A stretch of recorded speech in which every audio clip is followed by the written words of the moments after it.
Olá pessoal, estamos aqui mais uma vez, agora para falar dessa terceira e última parte do curso. Eu espero que você tenha, ao longo dessas duas partes iniciais, se interessado e se dedicado e que agora você já esteja quase PhD nessa temática, capaz aí de fazer um debate bem qualificado sobre esses temas tão complexos que a gente está tratando aqui. Aqui nessa terceira parte nós vamos focar um pouquinho mesmo, porque a duração do curso é realmente limitada, na questão do movimento LGBT. A gente ouve muito falar no movimento LGBT+, mas o que é isso? Então, basicamente, a gente precisa entender o seguinte: o que a gente chama de LGBT hoje, ou de movimento LGBT, é algo que começa de uma forma aceita academicamente no ano de 1969. E aí eu quero chamar a atenção aqui, eu estou dizendo, é aceito academicamente, porque, claro, tem muita coisa acontecendo antes disso, mas como a gente trabalha com marcos, esses marcos têm sempre algum grau de arbitrariedade, Então, a marca mais aceita é 1969. 1969 é marcado por Stonewall. Você já deve ter ouvido falar em Stonewall. Stonewall Inn é um bar em Nova York frequentado por LGBTs, E nesse bar acontece em 1969 uma invasão da polícia, A história desse movimento está contada em detalhes no material aqui do curso, que eu vou resumir muito, E basicamente é isso, A polícia invade, mais uma vez, era comum essas invasões, mas nessa invasão os frequentadores e as frequentadoras desse bar vão reagir, a esse assédio policial, a essa violência, e a partir dali se organiza o que a gente chama de movimento LGBT contemporâneo, tá bom? Então, 1969, com isso que ficou conhecido como a revolta de Stonewall. Tem algumas coisas que a gente precisa entender sobre esse movimento, E para a gente entender a história dele. Primeiro, é o conceito de orgulho.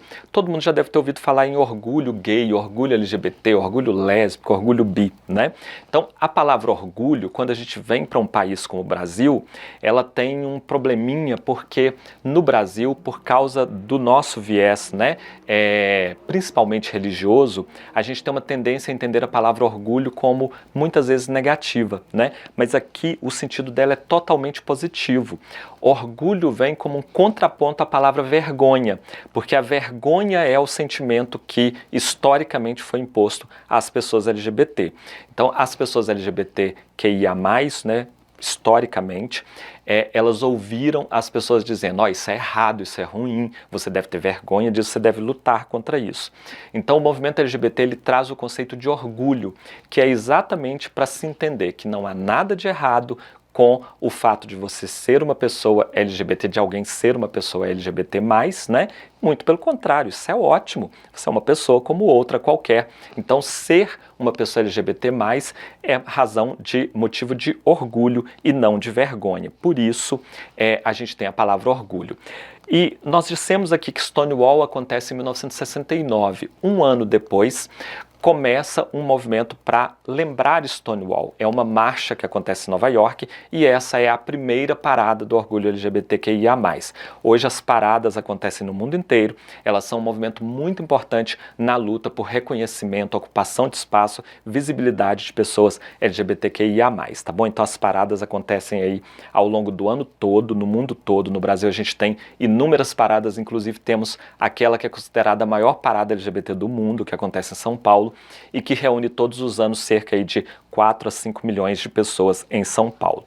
A gente precisa entender também que o grande símbolo do movimento LGBT é o arco-íris, historicamente. Por que o arco-íris?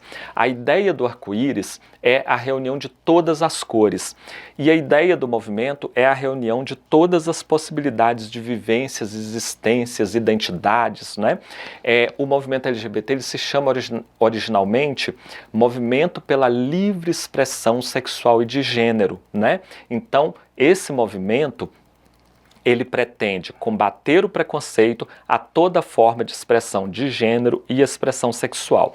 Então o arco-íris ele tem esse sentido, né? O sentido de agregar todas as possibilidades e de acolher todas as pessoas. Então quando a gente fala do arco-íris, nós não estamos falando apenas de pessoas LGBTQIA+, mas também de pessoas heterossexuais, porque elas também fazem parte, né, da discussão sobre diversidade sexual e de gênero. O arco-íris é o símbolo que está estampado na bandeira do movimento, conhecida como bandeira do arco-íris. Essa bandeira também, ao longo do tempo, ela sofre alterações, né? E a gente tem, inclusive, uma proposta mais contemporânea de uma bandeira que é mais abrangente. Isso está detalhado lá também no material do curso, você vai ler aí ao longo dessa unidade. Eu queria também lembrar aqui que quando a gente trata de movimento LGBT, tem duas datas muito importantes que a gente não pode esquecer, que são o 17 de maio e o 28 de junho. 17 de maio é o Dia Internacional de Combate à LGBT-fobia, né? Por que 17 de maio? Porque 17 de maio é a data em que a OMS deixou de considerar pessoas LGBT como um distúrbio, como uma doença. Por isso é o Dia Internacional de Combate à LGBT-fobia. E o dia 28 de junho é o Dia Internacional do Orgulho LGBT.